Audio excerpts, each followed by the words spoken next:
Assalamualaikum warahmatullahi wabarakatuh. Dalam video ini, saya akan menerangkan tajuk konsep mukjizat dan bukti rasional dan sains berkaitan mukjizat Nabi Yunus alaihi salam. Kita mulakan dengan pengenalan Nabi Yunus. Nabi Yunus merupakan anak kepada Nabi Yaqub alaihi salam. Beliau berketurunan Bunyamin. Beliau juga lahir pada tahun 820 sebelum Masihi. Nabi Yunus alaihi salam pernah berdakwah di negeri Ninawa yang kini dikenali sebagai Iraq. Beliau wafat pada 750 sebelum Masihi di Ninawa. Beliau digelar Dhul Nun yang bermaksud sahabat ikan kerana mukjizat ini, di mana beliau telah selamat daripada ditelan ikan paus. Seterusnya, latar belakang Ninawa. Nabi Yunus merupakan penduduk di Ninawa. Ninawa ialah sebuah kota di kawasan Assyria. Pada waktu itu, Allah telah mengutuskan Nabi Yunus untuk berdakwah supaya mereka tidak menerima balasan daripada Allah. Ninawa merupakan kota yang terbesar di kerajaan Assyria. Mereka merupakan golongan yang menyembah berhala dan objek yang dilihat di alam sekitar seperti matahari dan bulan. Dari sini kita dapat lihat yang penduduk Ninawa sanggup menyembah alam sekitar demi memajukan ekonomi pertanian mereka. Seterusnya, apakah itu mukjizat? Setiap kaum muslimin wajib mempercayainya. Mukjizat yang dimiliki oleh Nabi dan Rasul adalah sesuatu yang luar biasa dan biasa terjadi pada diri Nabi atau Rasul sahaja.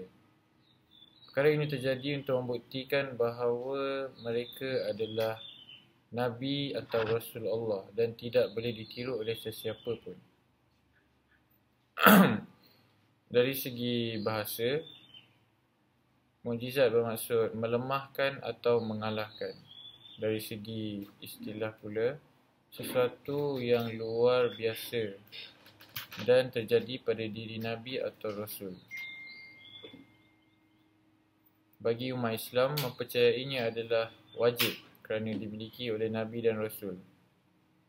Bahkan Rasul juga tidak mempunyai hak untuk menunjukkan mukjizat tanpa izin daripada Allah. Terdapat 4 jenis mukjizat. Mukjizat yang pertama adalah kauniyah.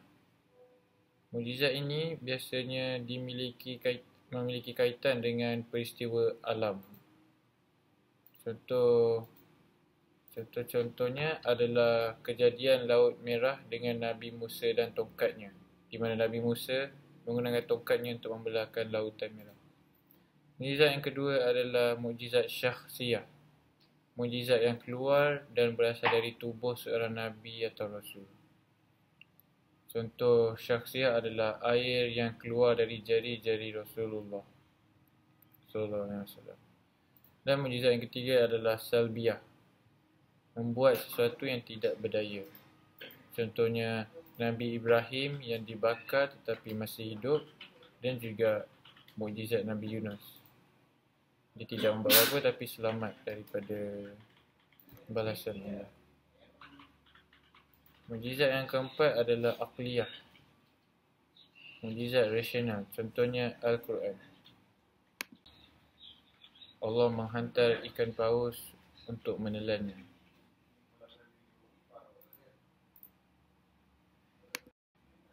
Setelah Nabi Yunus berzikir, semua makhluk-makhluk di dalam ikan paus dan sekitar ikan paus itu berzikir, mengikut bertasbih kepada Allah.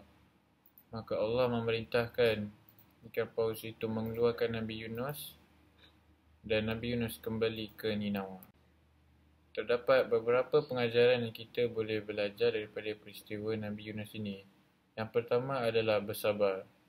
Apabila kita menjalankan tugas kita dalam kehidupan seharian seperti dakwah atau belajar, kita hendaklah bersabar serta berdisiplin. Contohnya Nabi Yunus, beliau tidak bersabar dalam berdakwah kepada penduduk Ninawa, lalu dia putus asa dan larikan diri.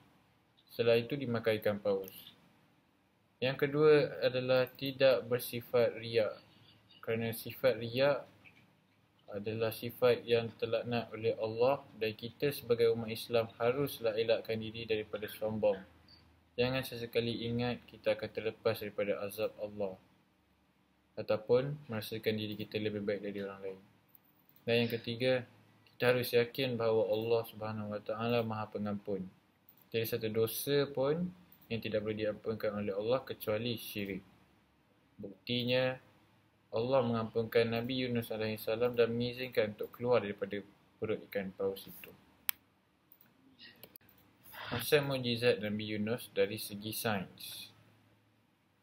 Ikan paus adalah ikan mamalia yang terbesar, antara yang terbesar di dalam lautan. Ikan seperti ini menelan mangsanya tanpa mengunyah. Makanan ditelan melalui esophagus dan terus ke perut untuk dihadam.